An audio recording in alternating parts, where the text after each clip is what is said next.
Bienvenido de nuevo al programa. Hoy estamos aquí con Yanis Varoufakis, que es profesor, exministro de Finanzas de Grecia y fundador de DiEM25, el movimiento Democracia en Europa. Muchas gracias por tomarse el tiempo. De nada, Glenn. Muchas gracias. Así que hoy quiero hablar contigo sobre lo que ha ocurrido en Venezuela y lo que eso significa para la dirección más amplia, no solo de Estados Unidos, sino del mundo. Pero antes de hacerlo, debería advertir a los espectadores que estén atentos a los deepfakes sobre ti. Acabo de leer un artículo que dice que eres una de las personas más falsificadas digitalmente en Internet. Hay muchos videos falsos, repitiendo cosas que no has dicho, y algunas que definitivamente no dirías. Así que sí, solo una advertencia. Confiad en fuentes fiables, idealmente en esta, por supuesto. Pero déjame empezar preguntándote, ¿cómo interpretas esta última acción de Estados Unidos contra Venezuela? Quiero decir, ¿se trata principalmente de un cambio de régimen, del control de los recursos, o hay algún objetivo más amplio aquí?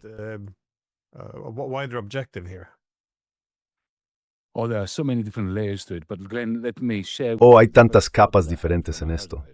Pero Glenn, déjame compartir contigo el primer pensamiento que tuve cuando me enteré. Pensé, Dios mío, Putin está ahora en el Kremlin, llevando una vida notablemente buena, pensando para sí mismo lo hermoso que es haber conseguido polarizar a todo Occidente, y en particular a Estados Unidos. No es que Estados Unidos haya violado el derecho internacional por primera vez, por supuesto. Lo ha estado haciendo desde el siglo XIX.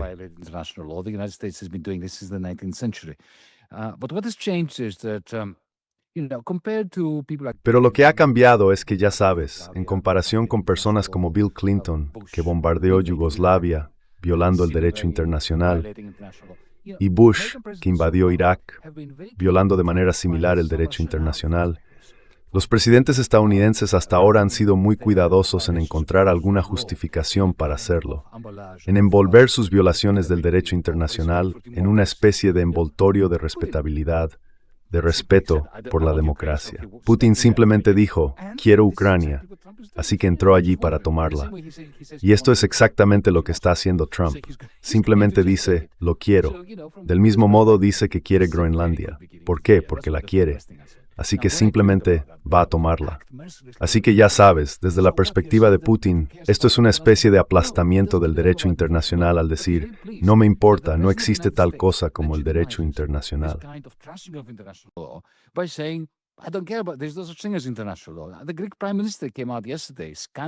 El primer ministro griego salió ayer de forma escandalosa y dijo, ya sabes, no deberíamos preocuparnos por el derecho internacional. Lo que importa es que hicimos lo que había que hacer. Lo cual es un regalo fantástico para el presidente Putin, que hizo exactamente lo mismo con Ucrania. En realidad, es una legitimación asombrosa de cualquier posible movimiento de China para tomar Taiwán. Así que sí, tengo que decir que esto fue lo primero que me vino a la mente. Pero, volviendo a tu pregunta, ¿qué significa? ¿Por qué ocurrió? Bueno, hay muchas teorías diferentes, ¿no? Está, por supuesto, la cuestión del petróleo. Donald Trump ha dicho en varias ocasiones que el petróleo venezolano es suyo o de ellos, que fue arrebatado por el pueblo venezolano a las compañías petroleras estadounidenses, lo cual es cierto. Fue nacionalizado en su momento, y con toda razón, por el pueblo de Venezuela.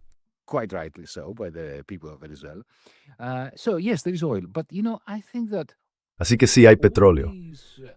Pero, ya sabes, creo que todas esas explicaciones, el petróleo, la doctrina Monroe, una nueva doctrina Monroe, según la cual el hemisferio occidental, es decir, las Américas, pertenece a los americanos y pueden hacer con él lo que quieran, que es lo que han estado haciendo durante muchísimo tiempo, al menos un siglo.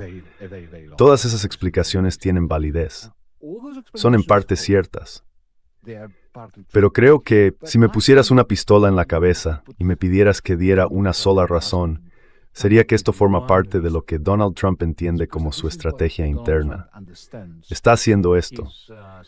Muchas personas dentro de Estados Unidos en particular lo acusan de estar completamente absorbido por los asuntos exteriores, que le importan Ucrania, Gaza, todo eso, y de no prestar atención a América. Yo creo que sí presta atención, pero a su proyecto político dentro de Estados Unidos.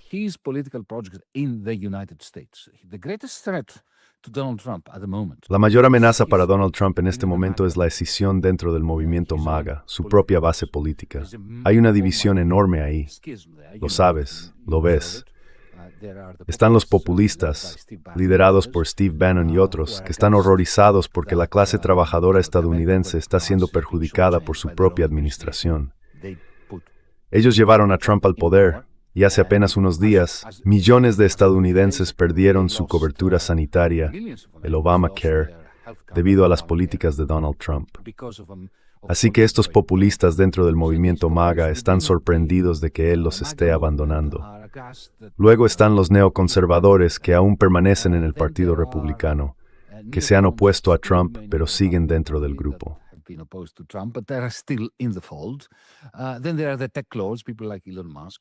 Luego están los señores de la tecnología, personas como Elon Musk, y él está profundamente interesado en mantener unida esta base MAGA. Nada mantiene más unida a la base republicana que algún tipo de victoria militar rápida y sucia en el extranjero. Y si te fijas, tiene este patrón. Entra en Gaza y la reclama como suya.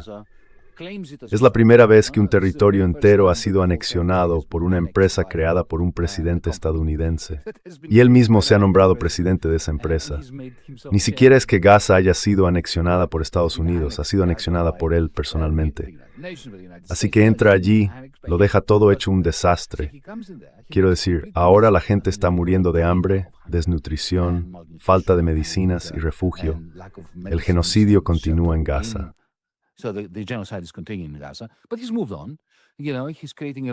Pero él ha pasado página. Ya sabes, está generando mucho ruido. Ahora todos hablamos de Venezuela, no hablamos de Gaza. Nadie habló realmente de que Mamdani se convirtiera en alcalde de Nueva York, porque todo esto lo ha eclipsado.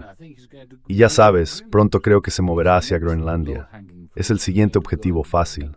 Va a ir a Groenlandia y todos estaremos hablando de Groenlandia. Luego hará un movimiento hacia Canadá. Y esto creo es el patrón. ¿Recuerdas a qué se refería Steve Bannon con inundar la zona, crear tanto ruido que ninguna otra perspectiva pueda hacerse oír?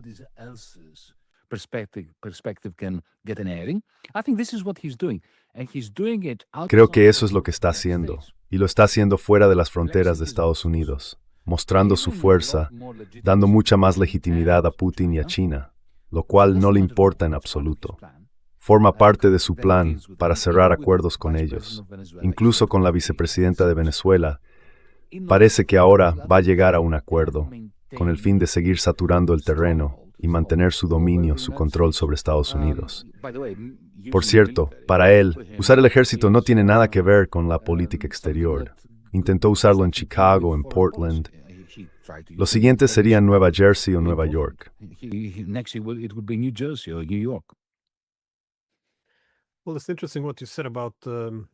Bueno, es interesante lo que dijiste sobre los esfuerzos históricos de Estados Unidos por dar cierta respetabilidad a su imperio, porque durante los últimos 30 años esto se ha hecho principalmente bajo lo que a menudo llaman el orden internacional basado en reglas.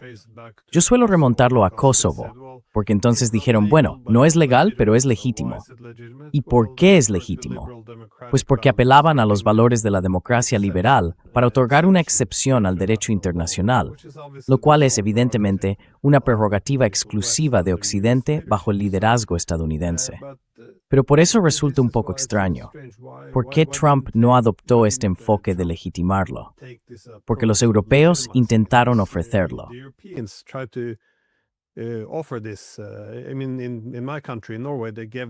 Quiero decir, en mi país, en Noruega, lo dieron por hecho. Le concedimos el Premio Nobel de la Paz a Machado, que básicamente pedía una intervención militar, ponerla a ella en el poder, y luego decimos, bueno, sí, eso sería democracia, eso sería libertad. Así que se le da esta vía legítima, pero en realidad no lo es tanto. Aún así, Trump tomó el camino contrario, diciendo, este es nuestro petróleo, narcoterrorismo, todas esas formas más, digamos, poco convencionales de usar la fuerza militar de esa manera. ¿Por qué crees que no siguió este camino más preferido por los europeos, es decir, las guerras liberal-democráticas?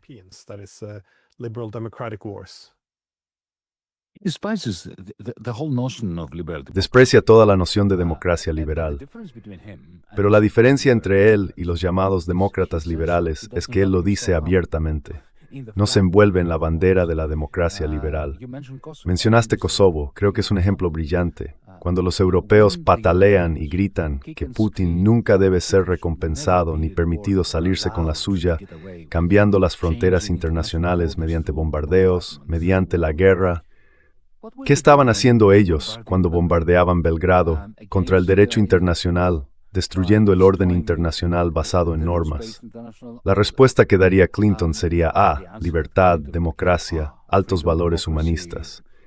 Pero todo el mundo en Estados Unidos sabe ahora que todo eso es una tontería. Nadie se toma en serio la narrativa liberal democrática clintoniana. Ha quedado completamente desacreditada.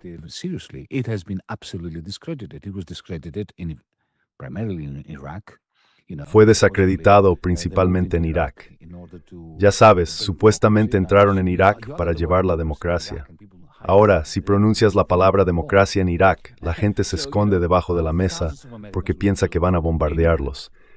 Así que ya sabes, miles de estadounidenses murieron en Irak supuestamente por la democracia, y 1 millón de iraquíes fueron asesinados. Y recuerda que Obama y Trump comparten un punto de campaña. Ambos hicieron campaña contra la invasión de Irak. La diferencia fue que, en el momento en que Obama entró en la Casa Blanca, empezó a hacer lo mismo. Hizo lo mismo en Libia, y justificó convertir Libia en un lugar donde es imposible imaginar que la civilización vuelva, con Hillary Clinton a la cabeza de todo eso, una vez más, sobre la base de los valores de la democracia liberal.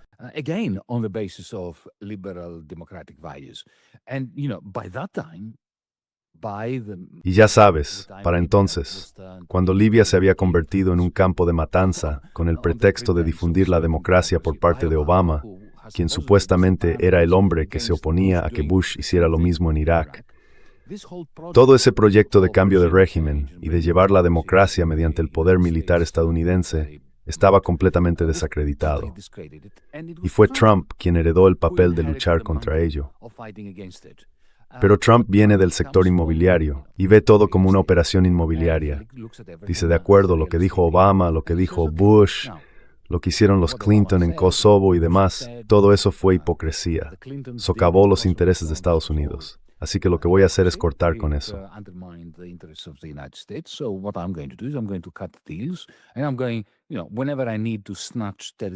Y voy, ya sabes, siempre que necesite arrebatarle territorio a alguien, lo haré.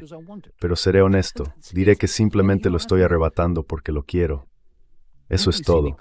Y ya sabes, creo que las personas profundamente cínicas en Estados Unidos, hechas cínicas por una sucesión de gobiernos que les mienten sobre el propósito de las intervenciones militares, al menos aprecian la honestidad del hombre. Ya sabes, él dice que mañana mirará a Noruega y dirá, quiero Noruega. Y ya sabes, algunas personas, la única discrepancia entre sus seguidores sería si realmente queremos Noruega o no. No si es correcto codiciar Noruega. Ese debate ya ha sido ganado por el gangsterismo tan descarado y tan profundo que representa Donald Trump.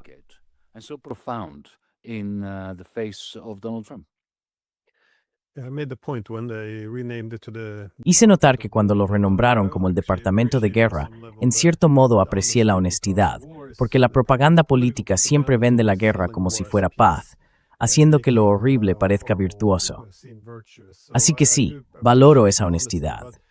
Pero, ¿cuáles son las consecuencias para Europa de este tipo de nueva franqueza al otorgar su sello de aprobación? Porque la UE no es un Estado. Está construida en gran medida sobre la base de valores e ideales comunes.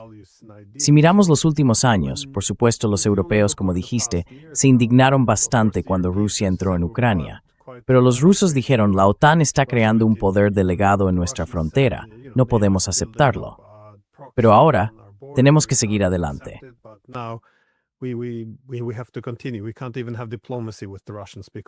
Ni siquiera podemos mantener la diplomacia con los rusos, porque al parecer estamos tan indignados. Pero cuando se trató de Gaza, vimos a los alemanes y a la UL en general, ya sabes, apelando al derecho internacional y aún así apoyando el genocidio. Y ahora vemos a Venezuela. En lugar de centrarse en el derecho internacional, se produce el secuestro de un líder estatal y, por supuesto, el asesinato de toda esa gente. Ahora hablamos de la ilegitimidad de Maduro, porque es un dictador. Entonces, ¿cuáles serán las consecuencias para el proyecto europeo? Porque si no tenemos la capacidad de mantener un propósito económico para la AUEB, ya que está en declive, y tampoco los valores a los que siguen haciendo referencia, ni el compromiso con el derecho internacional, ¿qué crees que le va a pasar a la UE como consecuencia de todo esto?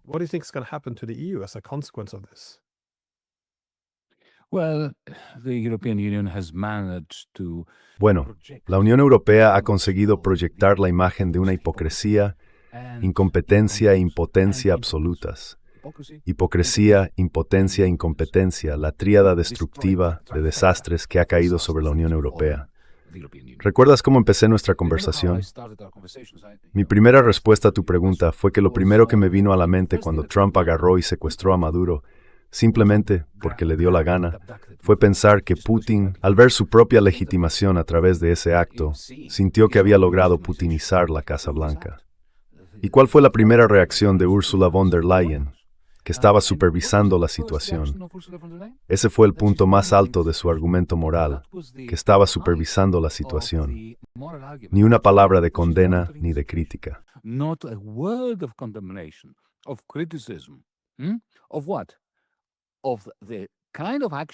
¿De qué? Del tipo de acción que legitima a Putin.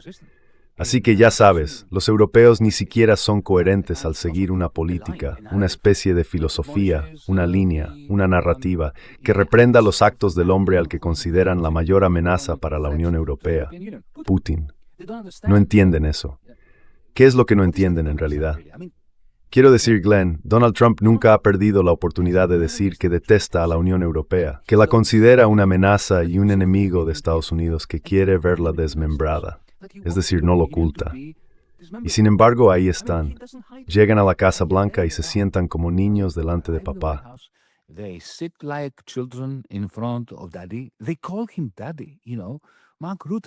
Le llaman papá, ya sabes. Mark Rutte, el ex primer ministro de los Países Bajos y actual secretario general de la OTAN, le ha llamado papá y ha dicho, papá tiene razón. Y luego tienes a Ursula y tienes, ya sabes, a Friedrich Merz, y a Macron y a Keir Starmer, todos manteniendo la boca cerrada. Y entonces, 2 días después se les ocurre la idea de que, bueno, ya sabes, no deberías quedarte con Groenlandia. Bueno, si me quedo con Venezuela, ¿por qué no puedo quedarme con Groenlandia? ¿Por qué no puedo quedarme con Escocia si quiero? ¿Quién va a detenerme? Así que ya ves, nunca esperé que en mis últimas décadas de vida vería a Europa siendo tan completamente deliberadamente y de manera autoinfligida, humillada. Purposely and in a self-inflicted manner humiliated. I mean, they are shooting themselves in the foot Quiero decir, se están disparando en el pie cada día. El primer ministro griego, como dije antes, salió y declaró que Maduro tenía que irse, que este no era el momento de pensar en el derecho internacional. E inmediatamente, Glenn, aquí estoy en Grecia, este es el Egeo, y al otro lado está Turquía. Los políticos turcos, con toda razón, salieron y dijeron, oh, esto es una noticia increíble, magnífica. El primer ministro griego acaba de deshacerse de 100 años del argumento del gobierno griego o del Estado griego, de que el mejor escudo defensivo para Grecia frente a Turquía es el derecho internacional.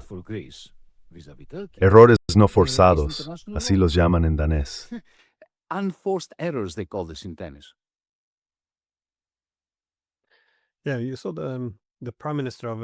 Sí, viste a la primera ministra de Dinamarca hace aproximadamente un año. Dijo que solo hay una potencia que amenaza a Europa, y esa es Rusia. Y también dijo que ahora sería mejor la guerra que la paz, porque si hay paz, entonces Rusia podría desplegar sus tropas en otros lugares, como en el mar Báltico. Y ahora, por supuesto, Trump está amenazando con quitarles Groenlandia. Lo único que pueden hacer es remitirse al derecho internacional. Y necesitan respetarlo después de haber pasado tantos años socavándolo ellos mismos. Es bastante impactante, una especie de autolesión. No sé en qué dirección van los europeos con esto.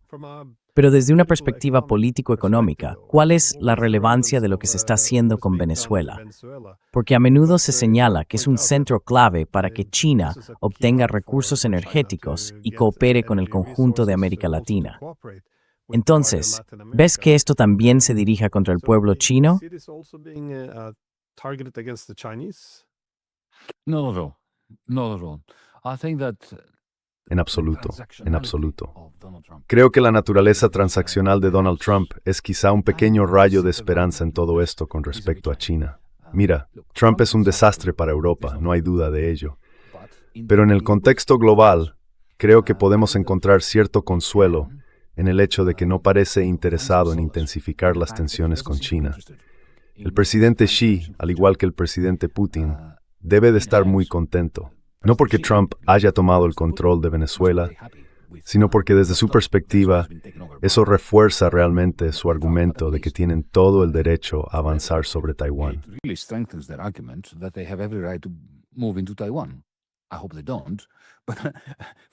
Espero que no lo hagan, pero desde su perspectiva, sí.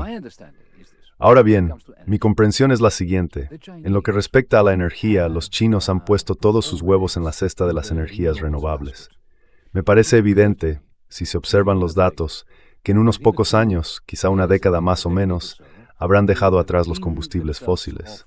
El ritmo al que estamos ampliando la energía solar y eólica, y quizá también la fusión, es tal que China no va a necesitar un mayor acceso a las reservas existentes de combustibles fósiles como las de Venezuela.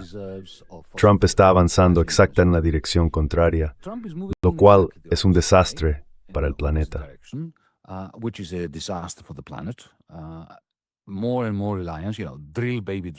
Cada vez más dependencia, ya sabes, perfora, nena, perfora. Así que necesita el petróleo venezolano de una manera en que China no lo necesita. Y creo que lo que le ha señalado a los chinos es: estoy bastante contento de que tengáis vuestra esfera de influencia, podéis tener vuestros BRICS. Yo voy a obtener el control total de las Américas. Europa se ofrece voluntariamente a ser mi esclava, mi vasalla. Así que dividamos el mundo en dos.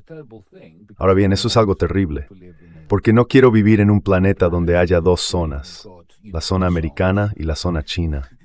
Pero al menos las posibilidades de un enfrentamiento entre los ejércitos estadounidense y chino en el mar de la China meridional están disminuyendo como resultado de esto.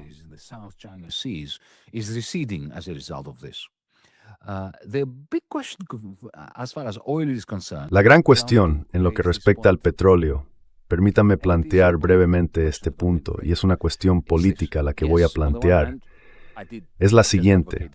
Sí, por un lado, acabo de argumentar, ¿verdad?, que Estados Unidos, al alejarse de las energías renovables en lugar de avanzar hacia ellas, necesita el petróleo de Venezuela. Por otro lado, políticamente, si lo pensamos bien, la base política de Donald Trump no es ExxonMobil ni Chevron. Ya saben, ExxonMobil y Chevron, por supuesto, no son ideológicos, solo quieren maximizar sus beneficios, pero son más bien organizaciones del establishment, o parte de él. But they are more of an establishment outfit or outfits. His political base is in Texas. Su base política está en Texas, en lugares como Nuevo México, donde se ha fracturado el petróleo estadounidense. Se ha extraído mediante perforación horizontal, principalmente por pequeñas empresas que poseen 10, 20 o 30 pozos cada una, no muchos más que eso. Cualquiera que haya visto Landman, la serie con Billy Bob Thornton, que creo que es una de las grandes series de nuestro tiempo, verá que están pasando apuros. Necesitan, ya sabes, entre 60 y 65 dólares por barril como mínimo para seguir con la fracturación. Ahora imagina, no digo que esto vaya a ocurrir necesariamente, pero imagina que mañana Chevron y ExxonMobil consiguen acceder al petróleo venezolano, lo extraen y lo venden en los mercados internacionales. Pues bien, el precio del petróleo va a caer en picado porque habrá un aumento masivo en la oferta de crudo.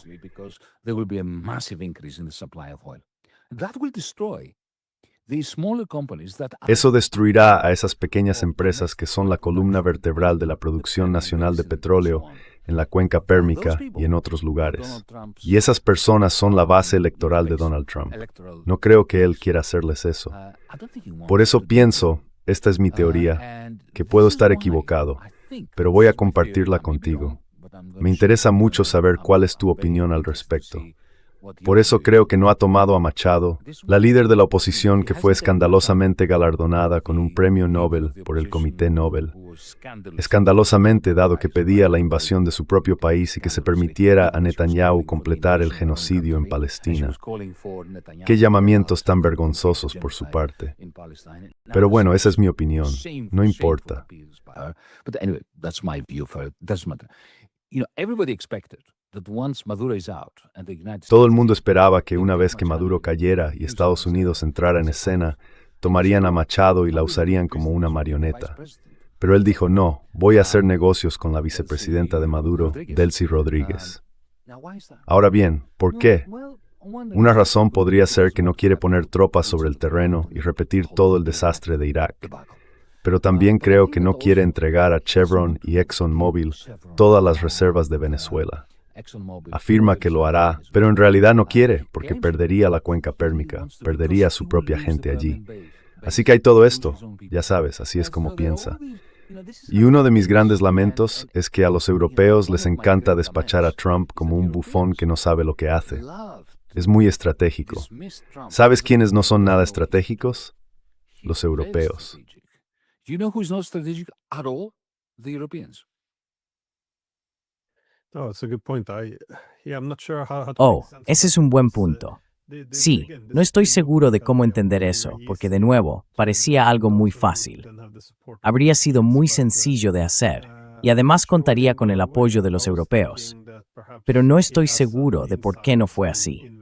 Pensaba que quizá tuviera algunos contactos dentro de Venezuela, porque la forma en que lograron ejecutar esto tácticamente fue un éxito en cuanto a cómo pudieron entrar y sacar al presidente de un país tan rápido. No estaba seguro de si luego preferían trabajar con el gobierno actual, porque decimos que el gobierno venezolano ha sido destituido, pero solo se llevaron a Maduro. La forma en que Trump habla ahora es como si dijera, bueno, vamos a dirigir Venezuela hasta que encontremos un nuevo gobierno. No controlan el gobierno. They don't control the government. They got Maduro Han conseguido a Maduro, y les gustaría que el resto del gobierno venezolano aceptara esencialmente esta derrota y se alineara. Así que me pregunto, no lo sé, a estas alturas es solo especulación, pero supongo, a menos que sea una tontería, que tienen a alguien dentro en quien confían para aprovechar el vacío creado por la ausencia de Maduro. Supongo que en los próximos días o semanas sabremos si hay algo de cierto en ello. Pero por supuesto, estoy muy de acuerdo con lo que dijiste. No es solo un bufón que no piensa. Creo que tiene su propio pensamiento estratégico, pero en distintos niveles. Observa cómo maniobra dentro del sistema político estadounidense, así como cómo gestionar a los rivales internacionales. Así que no, creo que se le subestima demasiado fácilmente, especialmente por parte de los europeos. And come to think of it, Glenn, Y pensándolo bien, Glenn, el argumento de que él hizo con Maduro lo que Bush padre hizo con Noriega en Panamá es un argumento simplista. Hay una similitud en el sentido de que, ya sabes, los comandantes estadounidenses fueron enviados y extrajeron a Noriega y extrajeron a Maduro. Sí, pero ahí termina la similitud, porque en primer lugar, Noriega era un activo de la CIA que se había vuelto rebelde. Maduro nunca fue un activo de la CIA. Y el vicepresidente bajo Noriega, que se quedó en Panamá en nombre de los estadounidenses, ya era un activo estadounidense. Mientras que, ya sabes, el vicepresidente de Venezuela y gran parte del gobierno venezolano eran personas que habían sido formadas en los actos de subversión contra los estadounidenses y el régimen respaldado por Estados Unidos antes de Chávez, ¿verdad?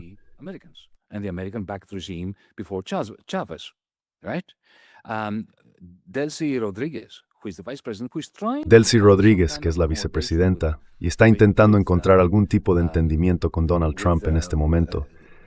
Ya sabes, su padre fue torturado hasta la muerte por venezolanos entrenados por la CIA del tipo de Machado. Así que no debemos olvidar eso. Él lo sabe. Sabe que la única manera de entregar todo el petróleo a Chevron y ExxonMobil es hacerlo como en Irak, poner tropas sobre el terreno y estar preparado para una insurgencia. Porque ya sabes, de los 28, 29, 30 millones de venezolanos, habrá unos cuantos millones que están armados y que resistirán la toma de la industria petrolera, igual que lo hicieron en Irak. No creo que él quiera eso. Creo que quiere saturar el espacio mediático. Creo que quiere que hoy hablemos de Venezuela para que no hablemos de Gaza. Y mañana pasará otra cosa. Ya sabes, tomará Groenlandia para que hablemos de Groenlandia y olvidemos lo que pasó en Venezuela.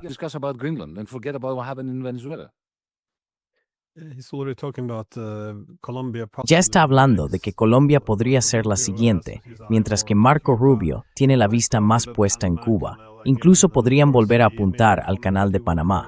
Y por supuesto, hizo el comentario de que no descarta atacar a México.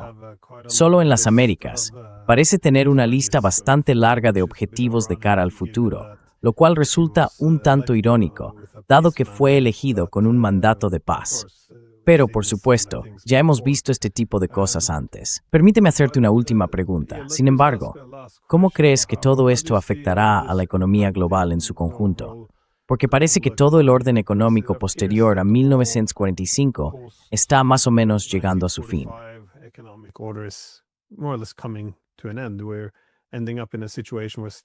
Estamos llegando a una situación en la que los estados se están alejando del sistema económico abierto. Quieren controlar las industrias, las tecnologías, los corredores de transporte, diversos puertos, rutas marítimas y demás. Quieren controlar los bancos y las monedas. Es decir, ahora existe una rivalidad muy fuerte entre las distintas potencias económicas.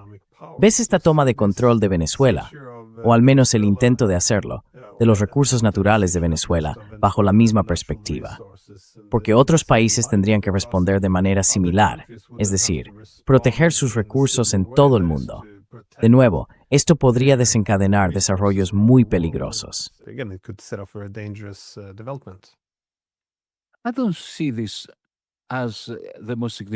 No veo que esta sea la forma más significativa de abordar la situación. Bush Jr. entró en Irak con Halliburton y Dick Cheney y se apoderaron del petróleo. Eso formaba parte del orden global internacional, era parte de la Organización Mundial del Comercio, del neoliberalismo y de la globalización. Así que si apropiarse de los recursos de otros era parte de ese orden neoliberal, no creo que lo que estamos viendo en Venezuela sea significativo en ese sentido. Eso ya pasó. ¿Sabes? La crisis de 2008, el colapso financiero de 2008, el 1929 de nuestra generación, fue lo que inició el proceso que ha llevado a la desglobalización y a lo que yo llamo tecnofeudalismo. Y ya sabes, a todos los grandes cambios en la economía política internacional.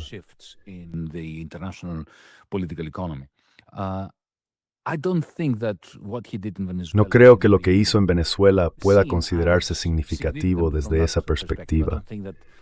No creo que los historiadores económicos del futuro vayan a decir, la incursión en Venezuela o el secuestro de Maduro fue un punto importante. Lo que realmente hay que subrayar es que en gran medida lo que Trump está haciendo es un cambio de estilo, no de fondo. Sabes, cuando oigo a la gente decir, estas cosas nunca habían pasado antes, yo digo, ¿cómo? Han estado ocurriendo. Quiero decir, se deshicieron de Mossadegh. La razón por la que Irán lleva décadas en crisis es porque la CIA derrocó y mató a Mossadegh. Lo hicieron con Allende en Chile, lo hicieron aquí en Grecia. Yo crecí bajo una dictadura fascista impuesta por la CIA. Eso no es nuevo.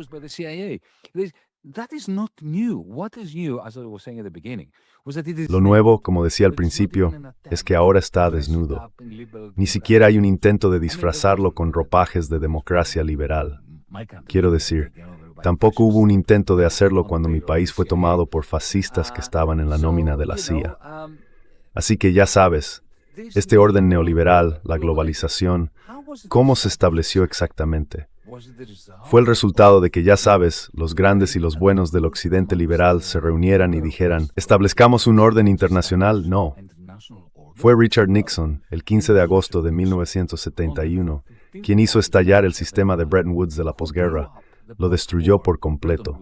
Sin consultar a nadie, envió a John Connally, su secretario del Tesoro, a nosotros los europeos. Y recuerda lo que dijo.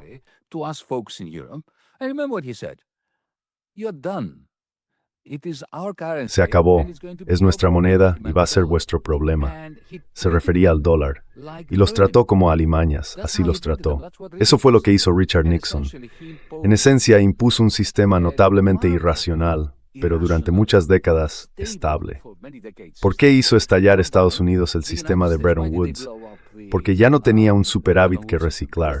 Se había convertido en un país deficitario. Así que decidieron, en lugar de aplicar austeridad, en lugar de volverse germánicos, aumentar su déficit comercial. Consumieron aún más. Exportaciones netas hacia Estados Unidos, importaciones netas desde su perspectiva. ¿Y cómo lo pagaron? Pues hicieron que los lo pagaran y que los japoneses lo pagaran. ¿Cómo?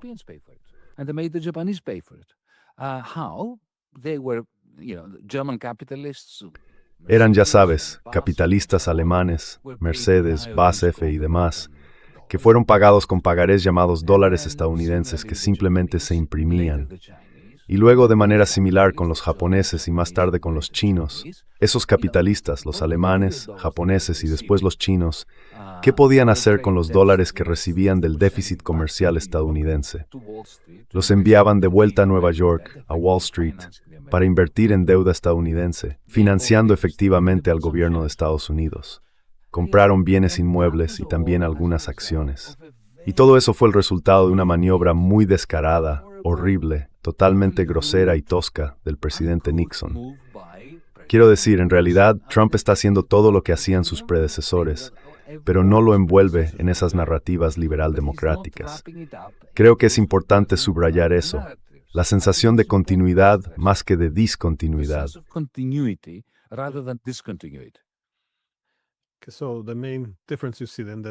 Entonces, la principal diferencia que ves, entonces, es esencialmente que se ha arrojado a un lado el velo liberal del imperialismo.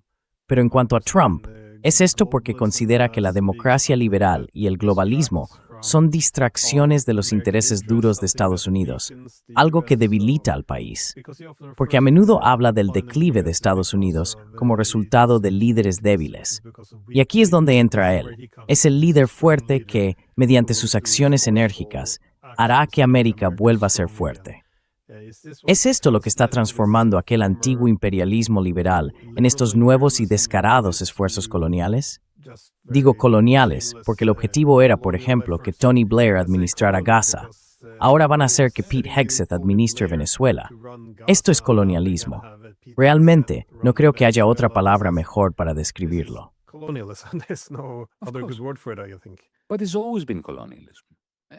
Pero siempre ha sido colonialismo, ya sabes, desde que se quedaron con Filipinas, el resto de América Latina. ¿Recuerdas a Roosevelt? Fue Roosevelt quien, refiriéndose al dictador de la República Dominicana, dijo, es un bastardo, pero es nuestro bastardo. Y ya sabes, ese Roosevelt era quizá el más ilustrado de los presidentes estadounidenses. Como dije, esto muestra un sentido de continuidad. Pero mira, para mantener a Estados Unidos al mando del capitalismo global, como lo ha estado desde los años 30 o 40, hay que estar constantemente, ya sabes, dándole la vuelta al sistema que se impone al resto del mundo.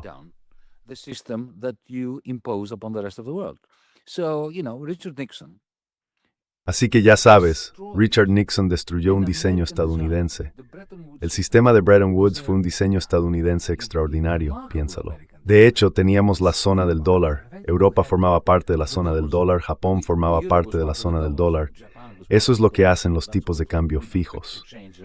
Habían creado este sistema muy complicado, planificado de forma centralizada, casi socialista o socialdemócrata, porque estaba en el interés de la clase dirigente de Estados Unidos, para que pudieran dominar a la clase trabajadora en Estados Unidos y a las colonias, al resto de nosotros.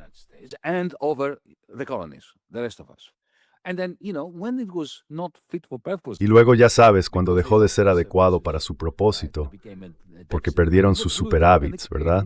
Se convirtieron en un país con déficit. Lo destruyeron y crearon el neoliberalismo. Y ahora están destruyendo eso y creando otra forma de colonialismo. Así que, como dije, esta es la única manera en que puede existir un país cuya producción industrial representa una parte cada vez menor de la producción mundial. La única forma en que puede mantenerse en la cima es derribando continuamente y al menos periódicamente el sistema que ha creado hasta establecer uno nuevo que preserve este abismo creciente entre cada hegemonía y su producción.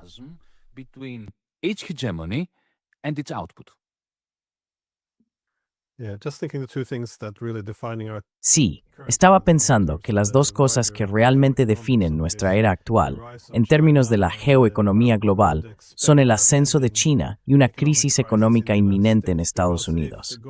Porque si el objetivo, como siempre ha sido, es mantener el dominio del capital estadounidense, y este tipo de imperialismo militarista es una forma de lograrlo, ya sabes, desde Irak hasta Venezuela, cabría esperar que se vuelva un poco más agresivo, incluso más descarado, en los próximos meses y años, si quieren preservar la supremacía del capital estadounidense. No parece que puedan competir tan bien con China. En realidad, no se han enfrentado antes a un adversario como este. Por supuesto, se puede remontar uno al Reino Unido en el siglo XIX, pero más allá de eso, no han tenido realmente un rival de igual nivel de esta manera. Así que That's correct. And Donald Trump knows that. Eso es correcto. Y Donald Trump lo sabe. Precisamente por eso está dividiendo el mundo en zonas. Una que entrega a China, a regañadientes pero de forma deliberada, diciendo me quedaré con el resto. No puede quedarse con todo porque ya sabes, no puede hacer un acuerdo plaza. No puede hacer lo que Reagan hizo con los japoneses en 1985. Para beneficio de nuestra audiencia, estoy seguro de que tú lo sabes, Glenn. En 1985, la gran amenaza para la industria estadounidense era la industria japonesa. Así que Reagan utilizó aranceles, o la amenaza de aranceles, para obligar de manera efectiva a los japoneses a aumentar el valor del yen con el fin de reducir las exportaciones netas de Japón a Estados Unidos. Y por supuesto los japoneses cedieron porque, seamos sinceros, tienen 80,000 soldados estadounidenses en su territorio.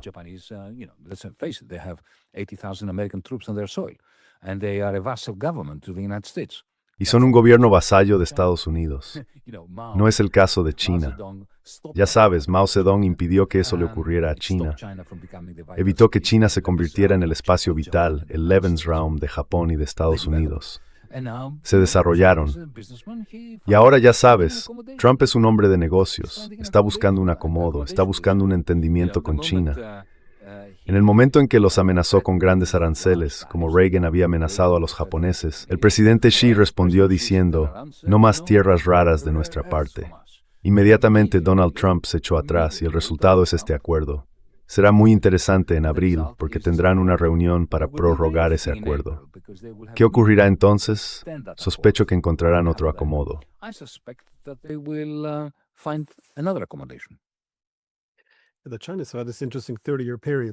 Los chinos tuvieron un interesante periodo de 30 años, que comenzó con Mao Zedong restaurando la soberanía de China.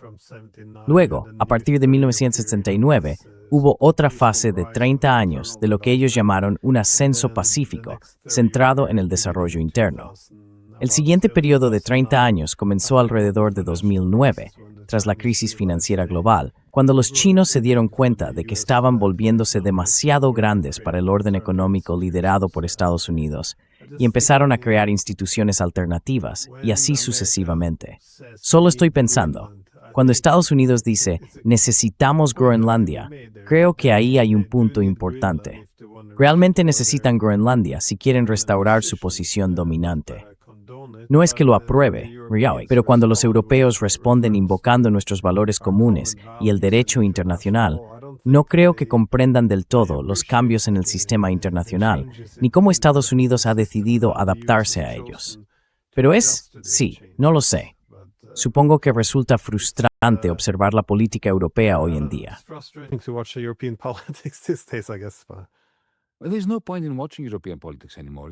Ya no tiene sentido seguir la política europea, es completamente aburrida. Quiero decir, no pasa nada. Absolutamente nada. Antes teníamos una división norte-sur en Europa, ahora también tenemos una división este-oeste. Todos los gobiernos están paralizados. Macron no controla su propio gobierno. Merz no puede controlar, ni siquiera creó su propia casa. Keir Starmer está a la defensiva. Italia tiene una primera ministra sólida, que sin embargo, parece que está interesada en mantener unidos un fascismo de reproche que hace lo que quiere Warren. Complete subjugation to the EU, whatever the EU says. We are neither. Sabes, no estamos ni preparándonos para la guerra, ni llevando a cabo un proyecto de paz. Decimos que nos preparamos para la guerra, pero no tienen el dinero para invertir en ello. Si realmente se tomaran en serio la preparación para la guerra, lo primero que harían sería emitir un eurobono y crear una tesorería federal para poder financiar un Ministerio Federal de Defensa. Ni siquiera están hablando de esto. Así que temo mucho que al resto del mundo ya no le importe realmente lo que los euros dicen o hacen, porque no es más que ruido, sin señal. Because there's just noise, no signal. También decimos que necesitamos una mayor autonomía y que deberíamos diversificarnos, alejándonos de Estados Unidos. Pero luego hacemos todo lo que Estados Unidos dice, como se vio en Venezuela, y nos sentamos como buenos escolares frente a su escritorio cuando nos llama. Así que hay muchas contradicciones hoy en día. Por supuesto, no creo que esto pueda continuar para siempre.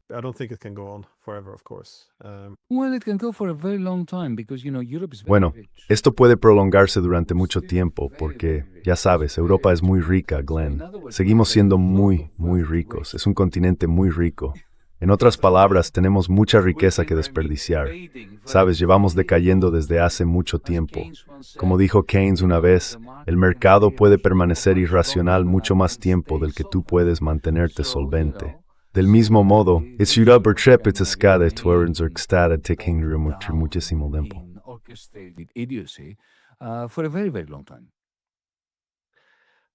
En ese sentido, muchísimas gracias por tomarte el tiempo, Yanis. Lo aprecio de verdad.